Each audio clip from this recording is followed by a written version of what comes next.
When he said he was done, and done mentally, it didn't sound like a joke. It sounded like a deeply troubled man.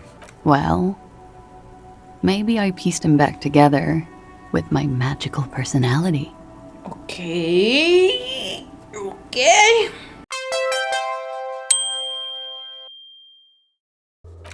Talk to Titus and establish authority in the Hardy Boys' eyes. You have to gain authority in Titus' eyes for the investigation to advance. Solve them what first? Maybe investigate the crime scene or the body. Look for a witness. Get help from the union boss or the company rep. Tie them to any other crimes. Okay. You're back. Good. What can I help you with? Alright. I have a photo of the victim's tattoos. She reaches for the photo, takes it, then holds it in her hand. For about half a minute, in silence. It was taken with a trigette not long ago. This is the man's upper body. There were no more markings on his hands or legs. We stay quiet and observe her expression. Her mouth is relaxed. The accordion lines near her mouth vanish. The pearls of her eyes move slowly on the photo's surface. She has no excess of emotions for this cadaver. Has she seen dead bodies before? It's likely. What do you think? Sorry. I was trying to see if I can read the web of interdependencies between these points. The stars. I can't. But that's how you read this story. The points themselves don't have letters, numbers, anything. Their size, location on the body, and distance from each other tells you what they represent. Port cities. On the oceans. This is an Oranjese map of the waterways, a sailor's tattoo worn by wayfarers of the DeLorean century. As early as 300 years ago, the sailors would mark their bodies to map their travels.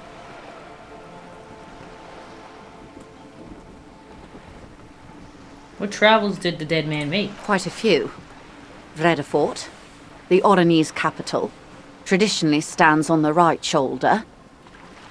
He started somewhere near here, I think. What next? Then he made his way to the Pt.10, through what I think must be the Stutz Canal, an artificial channel through the Occident. From the Preto, he sailed to the Insulindic Ocean, first the Semines Islands, then this. She points to his heart. What is that? Revachol. Those are the two constants. Vredefort on the shoulder, and Revachol in the heart. They started the tradition of these maps right after the discovery of Insulinde, at the dawn of the Interinsulary Age. You said you can't read it. I can't. This man was no sailor, and these are no ports. I can understand geographic fragments, but not their meaning.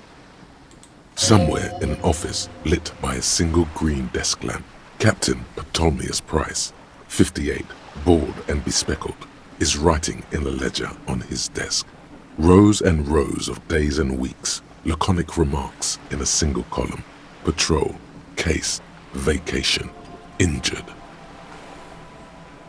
In Martinez, looking into Krenel, he writes in one.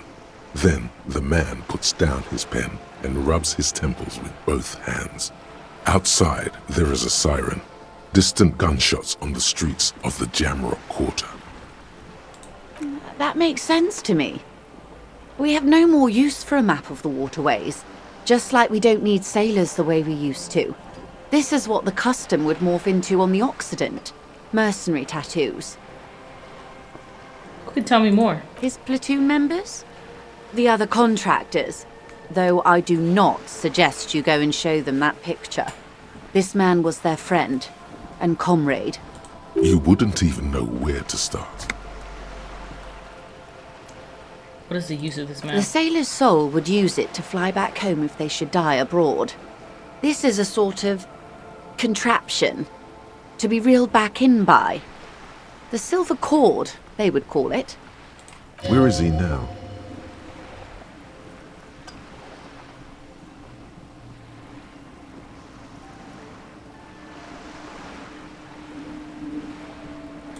That is precisely what the sailors feared when they drew these maps.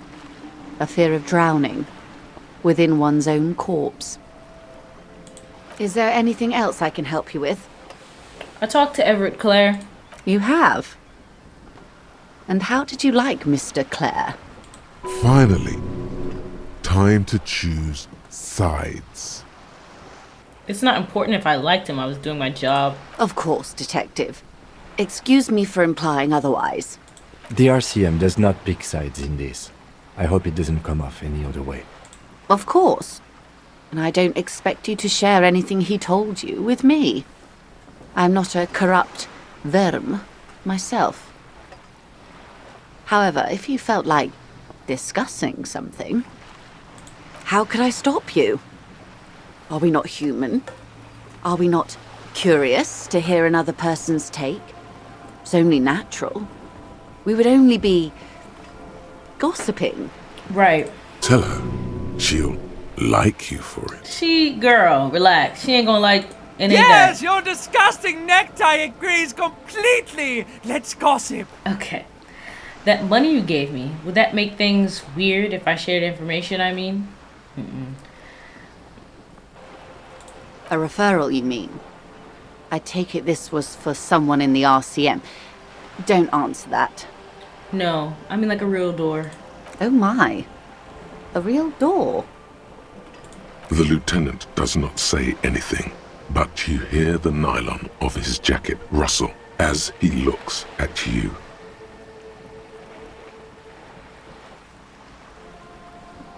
Of course, the RCM has the right to inspect any premises. How else would you catch the bad guys? The information was useful, I hope. Frankly, what was done was not pretty at all, but neither was it illegal, and it was not for nothing. He turns to you. This seems serious. I advise you to be very selective with what information you choose to share. This may have consequences beyond our line of sight. Everett says the Wild Pines hit mercenaries after the Union. And now one's dead. Misinformation. This is all because we haven't shared information on the lynching yet. See? Already the adversary uses it to their advantage. Don't let him. Hurry up on that probe. The moment you tell me you're finished at the traffic jam, I will gladly tell you the company's side of the story. She was worried for a moment that she's overplayed her hand by not sharing info sooner. Then she settles down, curious to hear more. Naturally, Detective.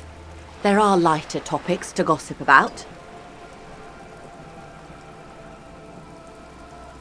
Of course, Detective.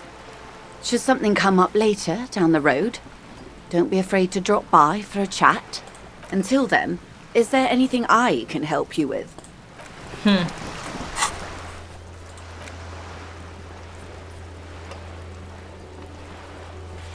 Who the freak else would know information about the damn tattoo? A crumpled billboard reading, Samaran butter soaks in the canal. Two ugly lines mar the bright countenance of the blonde boy depicted. What is Samaran butter? Whatever it is, the boy on the billboard seems very happy about it. Judging by the size of the impact and the parallel lines of burnt rubber, the cause was probably a motor vehicle. Look at the roof of the shack. The black marks on the roof indicate that the vehicle vaulted from the crater to the roof of the shack. Look at the slopping metal roof panel. The panel served as a takeoff ramp. Look at the crater. Side slip marks indicated that the vehicle was traveling up the crater at 35 kilometers an hour. Look at the broken posts. The vehicle soared through the air, hitting the billboard and upsetting the posts. Then it continued its flight, taking the billboard with it. Look at the sign. The sign broke the vehicle's fall into the canal. Look at the opposite side of the bank. Still speeding, The vehicle made a loop and vanished into the fog along the coast. What was the model of this phantom vehicle? There are two good candidates, the Caprice 40 and the Linéaire G22. Why the Caprice 40? It's about the right size, and the tire marks look like they came from the skinny tires frequently found on that motor carriage. Why the Linéaire G22? Very sturdy but light motor carriage. More likely than most to survive that jump. What now? You'd have to follow the tracks to be sure. Blink. The lieutenant looks on, waiting for you to wrap up your analysis.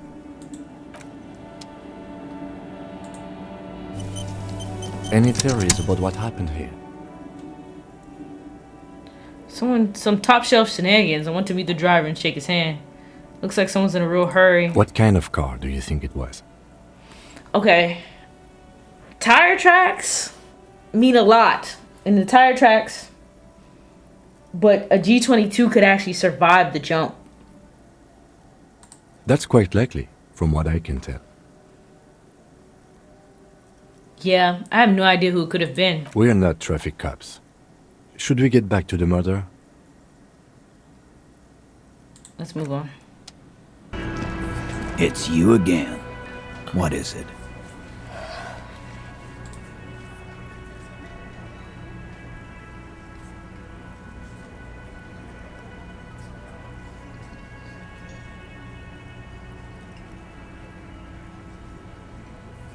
Oh, so you went and talked to my mommy, and now she's making... And what's gonna happen if we don't? You gonna go and tell on us?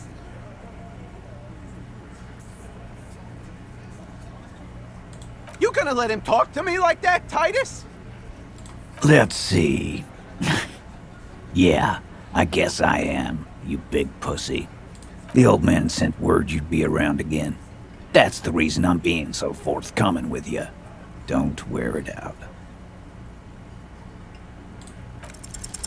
As you look around this room full of sweaty men, swearing, drinking, spitting out tobacco, does this look familiar? Where have I seen this before? You believe the place was called Precinct 41.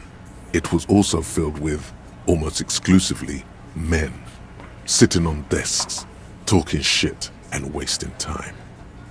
You seen Apricot, old Purdue's daughter? Asks Lieutenant McCoy. Replies Torson. The ass on that one. McCoy shakes his head in appreciation. A bit strange the old man named her Apricot, but, I mean, who am I to judge? Wanna hit the kebab joint?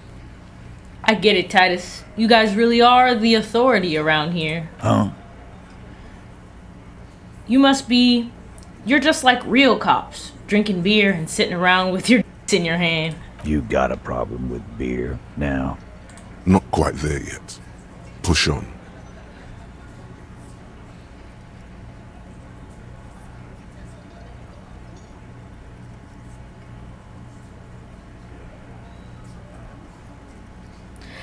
I'm gonna say I have a beer problem, but not a problem with beer. I also have no idea how to do my job like you.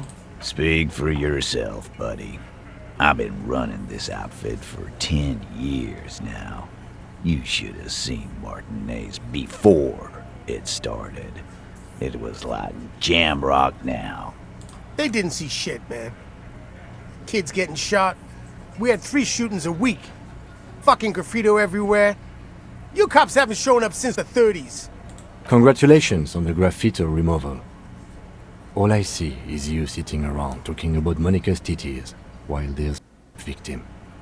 So what? What do you want from me?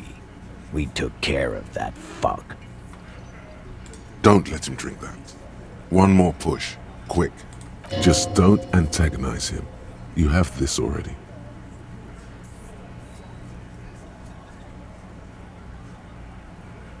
Titus? She stops mid-sentence. That's it. You got him. He's going to give it up, but on his terms. You wanna help her, cop? Fine. I'm gonna let you help her, but you treat her with respect. If you don't, if you question her, harass her. A freight train of pain, buddy. What is her name? Glacia, I'm on due. She's staying here at the Whirling in Rags, a real pretty one. Silvery jumpsuit, blonde. That's I'm on due with an O-U. That's the lady on the roof I've been trying to talk to. Shit. The girl.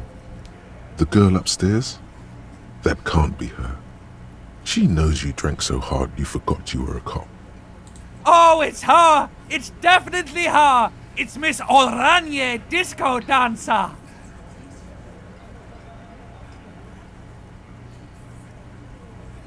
Yeah, blonde, tall, 2 rooms over from yours.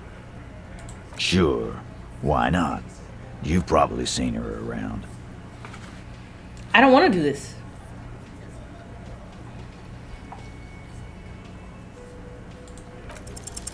You inexplicably... I don't understand what's so cool here. Nothing. We just have a few more questions. Then we'll be on our way. Whatever you do not tell him you know her. That would sound off.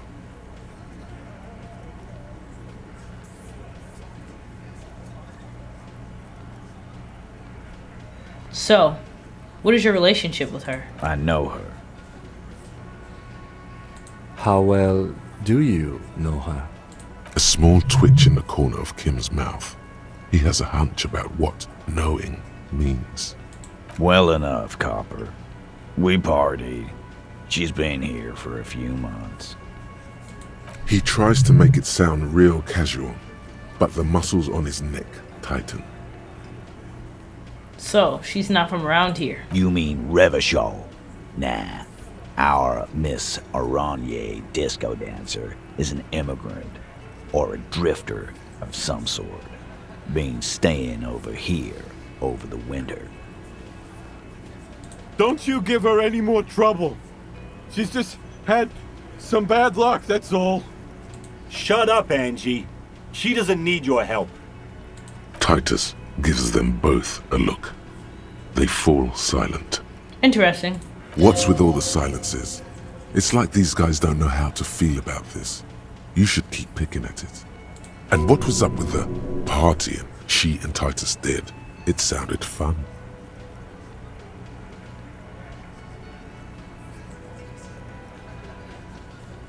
He did it before we killed him. He's not gonna do it again. So what does it matter? It would help if we establish a timeline. All right. 2 weeks, maybe? I don't know. I need another beer. Here you go, boss.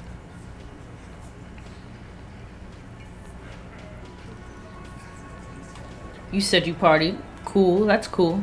But what did you mean? What do you think I meant?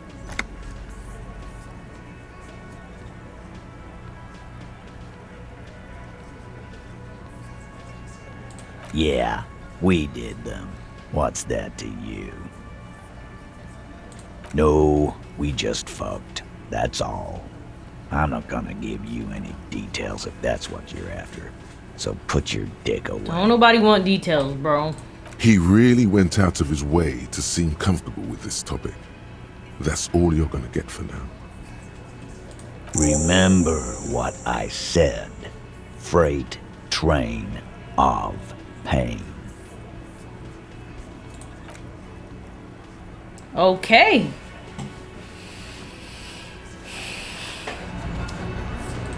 Let's step out here, Kim. We don't. Officer, what was that? Yes. The victim? Is there something I should know before we talk to her? I met her in the hallway after I woke up. Understood. You were not in good shape on Monday. Okay, that's manageable. That's it. This is unprofessional. Not sharing information with me is unprofessional. I just shared it with you, though. His opinion of you has lowered considerably. Okay, what? I literally just told you it wasn't a problem before. What the hell are you talking about? The door is closed. Who is it? This is the police. Can we come in? Come on up. The door is open. I'm drying my hair. Sounds like it's coming from upstairs somewhere. You could snoop around before going up. Is there any reason to do that at the moment, though?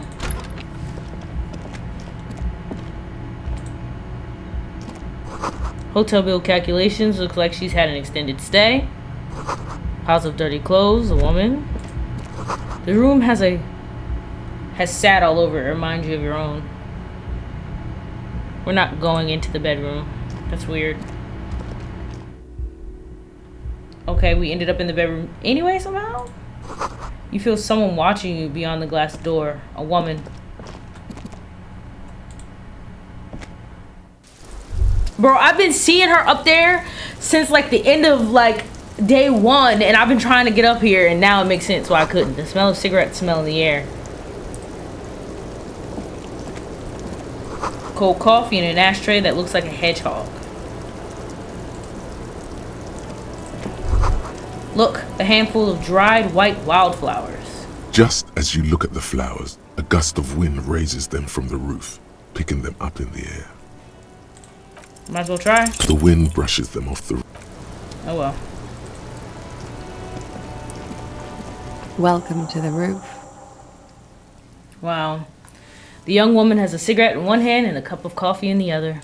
Her hair is still slick from the shower. Below her silvery jumpsuit, an athletic young body, built long and lean. Creepy. I'm sorry for the mess down there. The cleaning lady hasn't come by in days. I'm beginning to wonder if she ever will. Is there a cleaning lady? I think I need one. Oh yes. Legends of room number 1 have made their way around the building. They say a portal to hell has opened in there.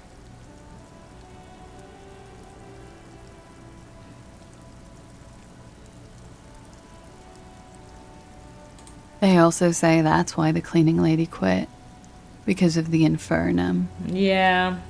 I'm Kim Kitsuragi. I'm a detective from Precinct 57. I see you've already met my colleague. This does not come as good news to him. Have I ever? Have you grown accustomed to your role as a police officer? Like riding a copper-cycle. There is the tiniest bit of flattery in there. The way her eyes move from your shoulder to shoulder. Mm-hmm. Miss, we are investigating the murder of the man down there. The people who put him there have asked us to talk to you.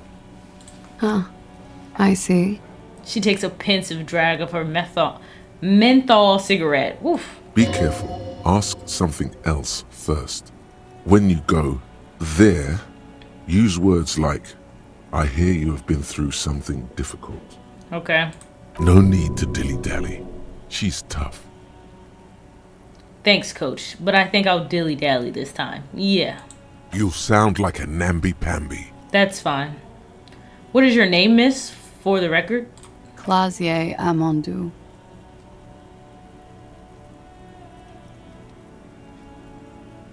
And where are you from? Vredefort, Republic of Oranje. And how old are you? I'm 28. She takes a drag. Thank you. That's it for the record. What is Oranje? A bad memory, officer. Understood. It's the past. People can't go back to the past. That's factual. Thank you. The record. So official.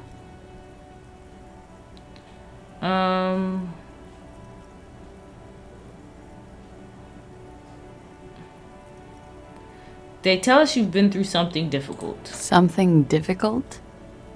I've been through at least half a dozen difficult things. Which one do you mean? By... Did you mean... Yeah. Yes. It's a bit early in the morning for... Isn't it? She sounds positively buoyant. Vivacious, totally unbothered. And what does that mean? Were you... Yeah. I'm gonna go with not. I can't say that stuff about him. Tell them it's not my style. They'll have to, you know, if they want to jazz up the charges, they'll have to get someone more, Are you saying that you were asked to tell us you were assaulted? Not explicitly, but I understood what they meant. It wouldn't hurt to spice things up a bit. Some assault and battery. Sexual assault, maybe. It was clear the latter would be spicier.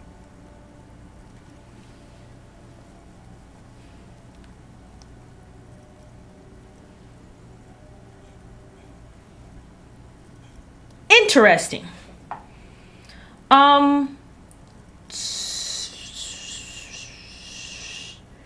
Titus asked you to spice things up for us? Pretty much. Warming them. She must be very cold and exhausted of this life. How do the Hardy Boys know you? They're frequent guests downstairs. They have a booth for union members. They're probably down there now. And how'd you meet? Over drinks. It's been a long, boring winter.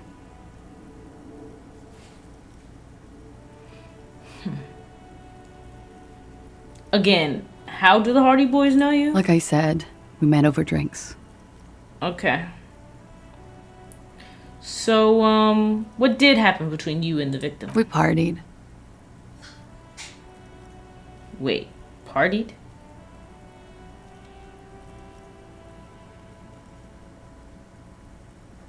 What kind of partying? Point to your bloated face, the kind I do?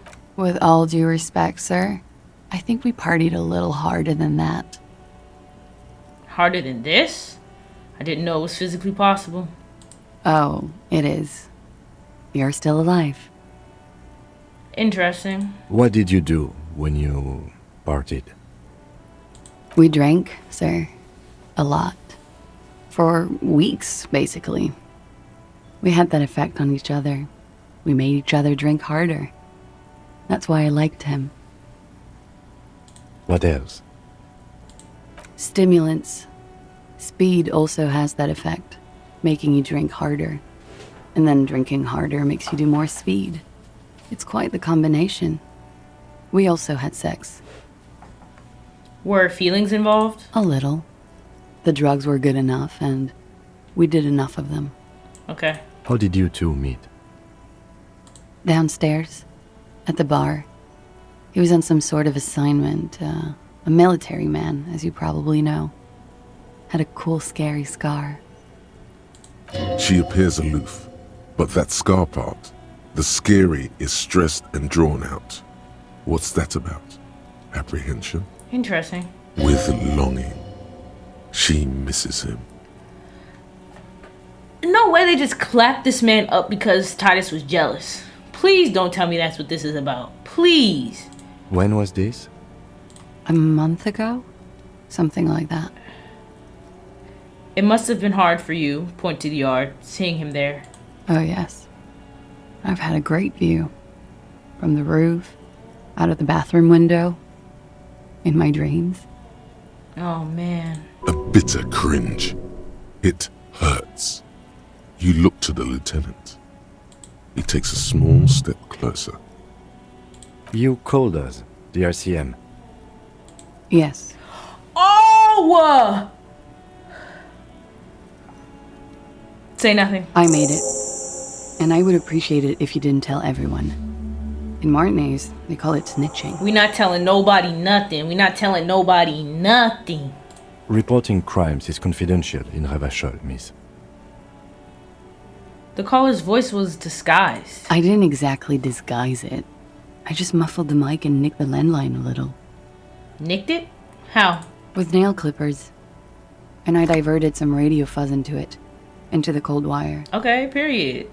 Girlie's in tech. So, she's got mystery phone cutter. And in the process, you broke the landline downstairs. Did I? Fuck. I didn't mean to. I had no idea what I was doing. Still, that's pretty clever tampering. Very clever. Simple and clever. Crossing the lines like that. Don't mention She it. must have had training of some kind. Why go through all the trouble? I don't know, sir. It was stupid. I was drunk, too. I was probably afraid the Union was listening in. Locals say they have ears in the wires. That's believable as hell. Thank you for making the call, miss. It was the right thing to do. I didn't want to, sir. But if I hadn't, he'd still be hanging there. Okay. And what can you tell me about him? I'm sorry, I can't do it. Not right now. Later, maybe. I keep seeing him. Like he is now. I can't talk about his... I don't know. Hair. Okay. That's fair. I know it's difficult, miss. We can return to it later. She meant she sees him in her dreams. You have? Not like I do, I imagine. No, probably not. She sees them in each other's arms.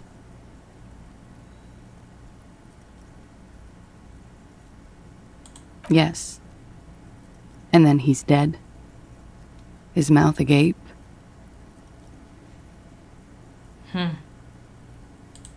Oh, yes.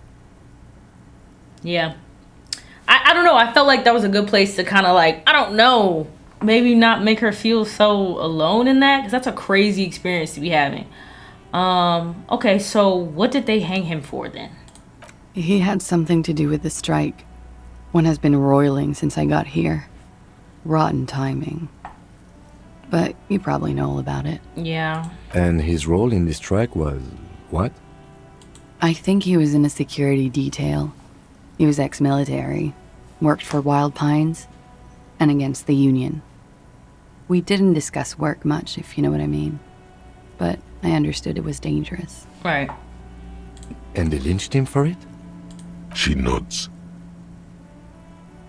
That's it? I don't want to end on that.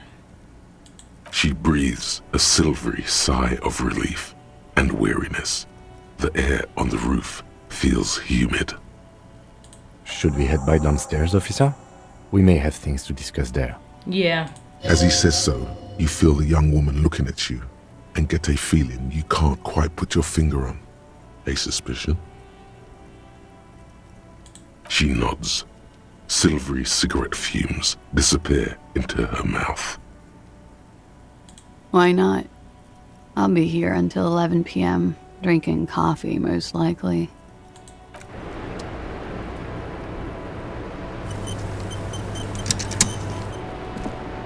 The same small, heavy door. No lock in sight. Where does this lead to? I don't know. It is not the first closed door we found in this building. There is also your mysterious blue kitchen door. Do you think it's important? I don't know. The further we get, the more this building seems to be tied to the case.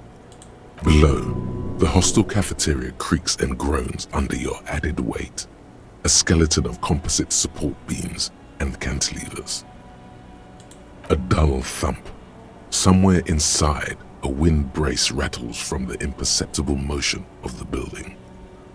The vigilantes, the cadaver, and a number of people connected to the case are in or around this building.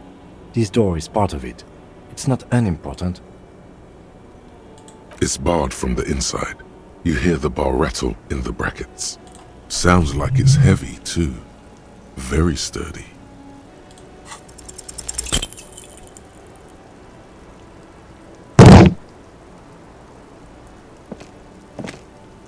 You kick it, gung-ho style. Entering the premises style. All right, let's trash the place. Let's not. Your foot is ready to explode and punish this object. The sturdy wood door has lost all respect for you. Okay, we'll come back to that. Let's leave first, Kim, maybe? We can talk to him, I guess. Looks like we have more to discuss with those so-called Hardy boys. Half their reasoning just went out the window. You think this will make them Nothing will corroborate? make them respect the RCM, but it will disrupt the game they prepared for us. We just stripped off one layer of whatever it is. Her decision to not corroborate their story was definitely not part of the plan. Why did she tell us all of that? What else could she have done? Lie? She saw there was no way to lie and get away with it. I'm not sure she had to lie. I wouldn't have known. If not you, then me. It was a smart move from her. You think so? Being candid is the best way to lie. The appearance of candor with some facts thrown in draws attention away from whatever one chooses to omit. Fair, okay. She may be trying to control the pace of the investigation. Anyway, we should move. I suspect our inquiries will bring us back here soon enough. Yeah. I'm gonna get that door open, because I feel like that's the only way I can get behind the blue door.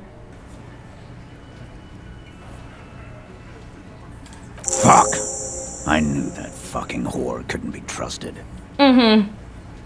You've hit a nerve. Titus is furious. No, more than that. The loyal Titus feels betrayed.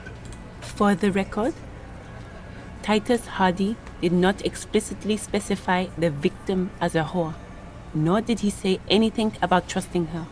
I'm not a lawyer. I just feel like just because the lawyer says he didn't really say that, after he literally just said that on the record, he already said it. Just because she said, nah, he didn't mean that, doesn't mean that it can't be used, right? Is that how that works? Oh, shut up and stay out of this, Liz. Uh-oh. He raped her. He was out of his fucking mind. You have no idea. She's just in denial, asshole. You don't understand the traumatic experience. She's shutting down, and she doesn't fucking trust you. Yeah, she's crazy, you know. A crazy bitch. You know the type. She's fucked up. Lawman, I'm at the end of my goddamn rope with you.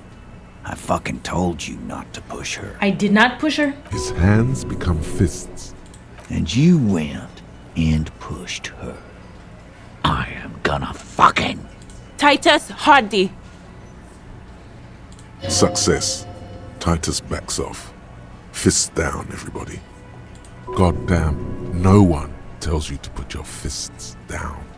Everett personally sent me to take care of this. If this goes south, we'll all be in the shit. But you, Titus Hardy, are going to be buried. Am I understood? I mean, just a pure threat right there.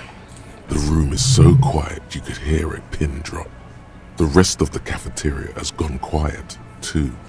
Someone has to rush in to break the tension. The second in command. Look, Copper. We know that that fuck was a rapist and a killer. We got him confessing to it on tape. Show it to him, T. What's the harm, right? Here, jerkwad. Listen to this shit. And then come back and tell me the soldier of the apocalypse was an innocent man. Why should I care about the tape? You lied to me. You don't care about evidence. The fuck are you a cop for? Bro, then? none of your evidence, bro. We're still gonna check it. You're just so Bitch, whack. T. They don't care about getting the truth. They care about getting convictions. They are fucking keeping a score on their bulletin boards. I won't be on your bulletin board. If you don't listen to the tape, we got nothing to talk about. And where'd you get the tape? You think we go into this shit deaf and dumb? You RCM aren't the only ones who know how to bug people. There's no university degree for that. So you bugged them. How? We have machines. We're in logistics. How do you think a harbor works? It's advanced stuff. We're in logistics. Okay. Understood? You've listened in on their communications. How long? Since way before their chief started taking swing lessons. Things got nice and quiet after that. It's not advanced. You just hold up in a coop all day, writing down what they say. It gets hot as hell in there. Okay, so Angus is doing the wiretapping monitoring. Got it.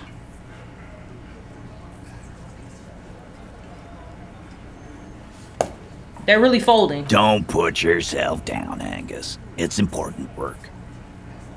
Yeah, man. You're like a radio genius or something.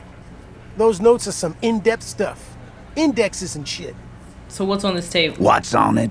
We call it the door gun a mega mix. You'll know why. Won't you listen to it?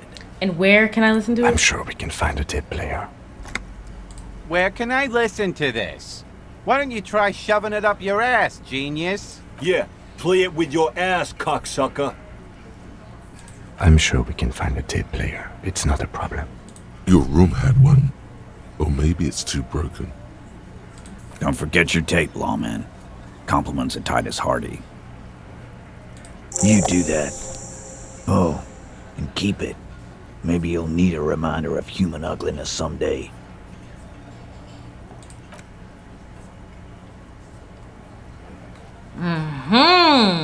They're folding, they're folding.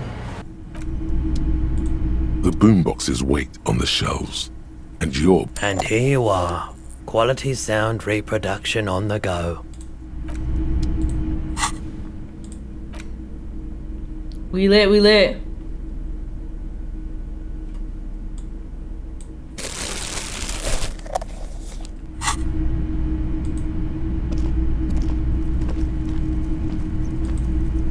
Let's leave the store. Let's leave the store first. How about that?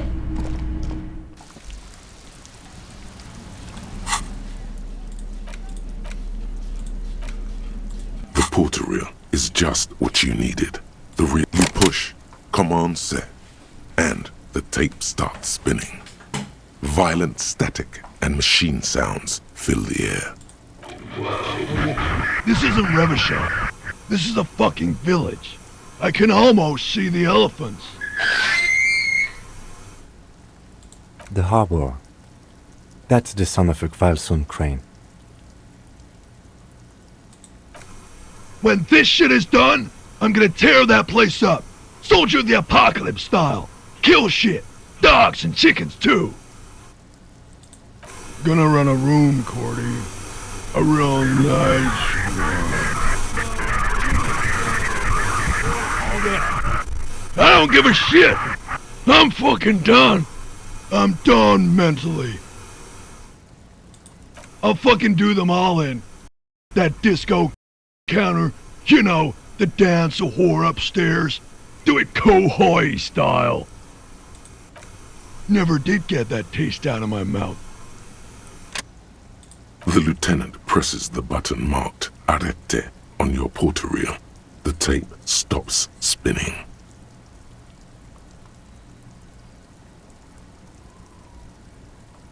End of recording. A village on the Samaran Isola, in South Safre. Grad committed war crimes there, the kind of thing he talks about. Who knows? Maybe the tattoos would have an answer. We would need to know the story of this man's service. One of the other mercenaries, I think. The one he was talking to. A friend of his? What do you think? It seemed authentic enough. Probably recorded off the shortwave, then edited to seem more incriminating. He sounded like he was on patrol around the harbor walls.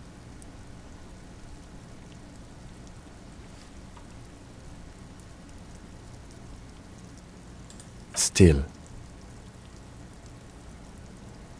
There's more going on here than we know. I think we've got a few more questions for class here, don't you? This seems to contradict her testimony, at least to some degree.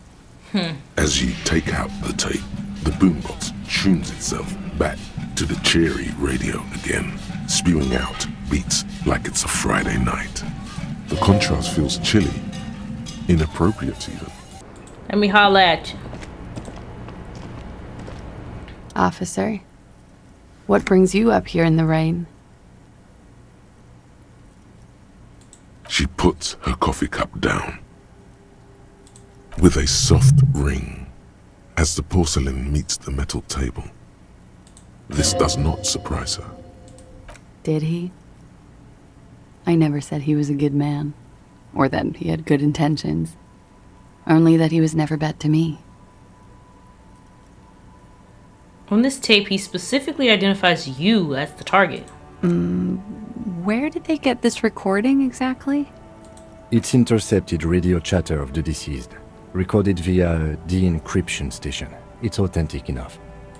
Does he say he's gonna do it Soldier of the Apocalypse style?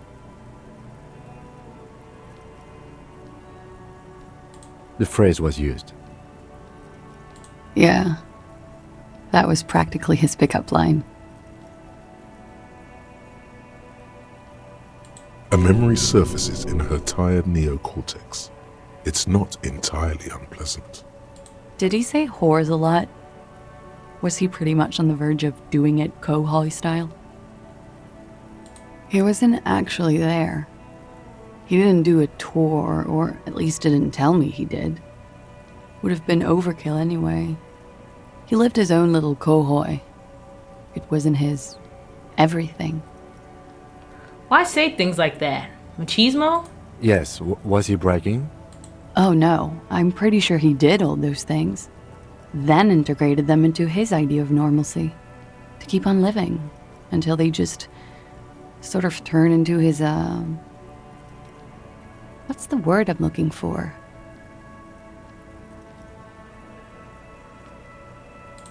Running joke. I was gonna say running joke. And it sounds like you didn't even get the good bits. Lely's punchlines got way, way funkier than that. He was like the Seminese conflict, the Kohoi massacre, and the 36 famine in Yezut all rolled into one person, then cast in Orani ceramic armor, which he wore in bed and in the shower. Okay. When he said he was done, and done mentally, it didn't sound like a joke. Sounded like a deeply troubled man.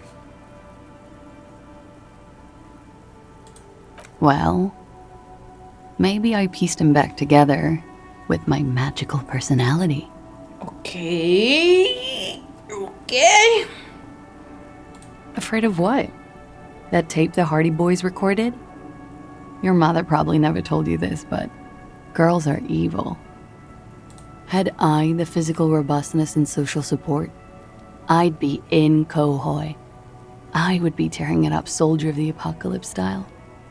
She wouldn't. She doesn't have the full Hoi in her. Did he tell you he had actually done any of those things? He and Martinez, I mean? No. We were too busy laying waste to our own nervous systems to direct any of the fury outward. He seemed happy, I guess. At ease. As much as a man like him could be. There is a small measure of pride in her that she could quell the rage in such a being. Thank you for clearing that up, miss. Whenever you're ready. I'm interested to hear what Titus Hardy has to say now. She takes a very small sip of her coffee and smiles.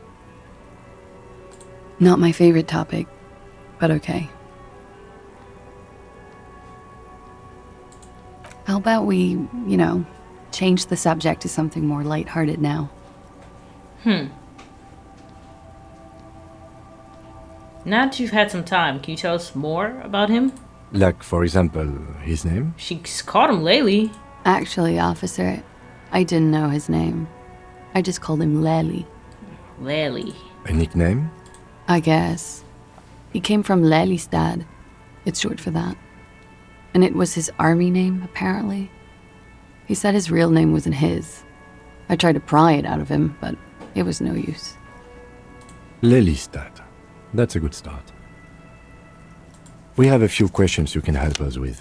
A few things a field autopsy alone can't answer. The young woman cranes her neck, trying to catch a glimpse of the page the lieutenant passed to you. On it is a list of autopsy observations recorded neatly in blue ink. The last missing pieces of a puzzle of flesh. How old was he, miss? He was 42. Damn. Okay. 42? Are you sure? I would have had him above 50. He had many scars that made him appear older. But no.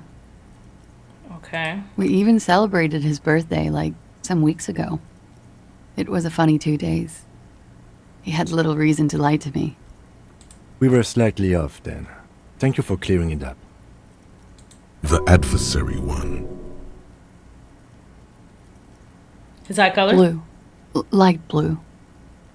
They were like little blue galaxies, It was strange, seeing those eyes in his fucked up face.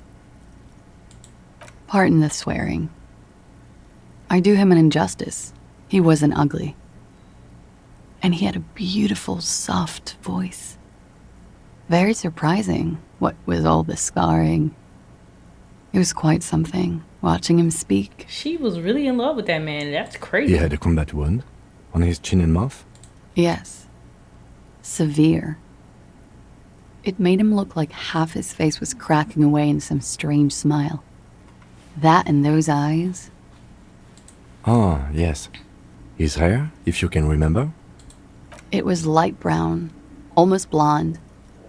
He darkened it with brilliantine, made it oily. Not nice to stroke.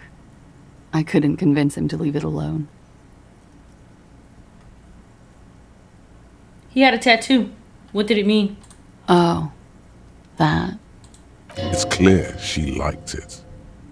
You liked it? Quite a lot, yes. It was a map of his service history? Sure, service history. It was mostly for showing off to chicks, though. How? Imagine him lying in bed. Freakish musculature laid out on the sheets. Scarred, of course. Tattooed. The sheets are dirty for some reason.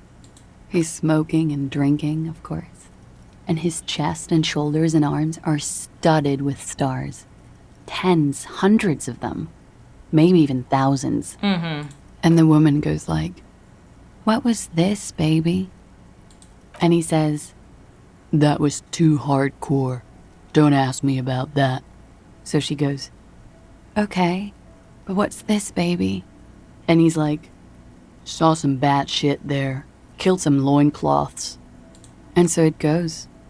Star after star, port after port, third world country after third world country.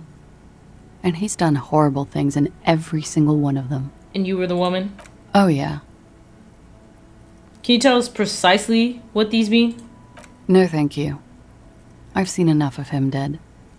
I can tell you what they meant without looking at them. Go on. He was a blue-eyed boy with thick arms, from a small town. He was also poor, and the government of Oranje needed some people killed, so they turned him into a grotesque killer. For money. He went to Killer Academy in Vredefort. Then he killed some people on the Semenine Islands. And on other islands, too. All of the islands. After this, he came to Revachol and got killed himself. Thank you for clearing that up. Change of topic, perhaps? Where is Lelystad? In Oranje, officer. It's, I think municipality is the term. A nowhere town there. You were almost right, officer. That means his race was occidental, not mondial. I'll update the form. You were both from there? Yes. We were compatriots. Did that bring you together? No. He was too old for that. And from another part of Oranjenrijk. I didn't even understand his accent. What brought us together wasn't Oranje. It was bad habits. Okay. Sex, alcohol, We got it. speed, probably also sildenafil.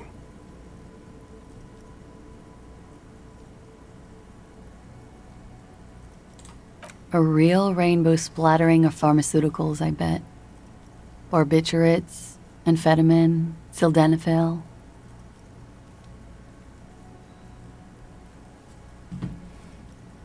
Hear that? Sildenafil. Just like you suspected. You have a great nose for this stuff. What is sildenafil? It's for maintaining an erection. Uppers are vasoconstrictors, so that feat becomes problematic. Okay. Because you're a scientist, of course. How much does the toxicology report cost the police of Revachol? I can do it for half of that. Save you some money, make some myself. It's quite expensive, miss. But we'll manage without your help for now. How would she know this? I think we're finished with this line of questioning. All right. Gracefully, she pours herself more coffee. Damn, we're cooking. Okay. I say that, and then we're gonna get to the end of the day, and Kim's gonna be like, we didn't do shit today.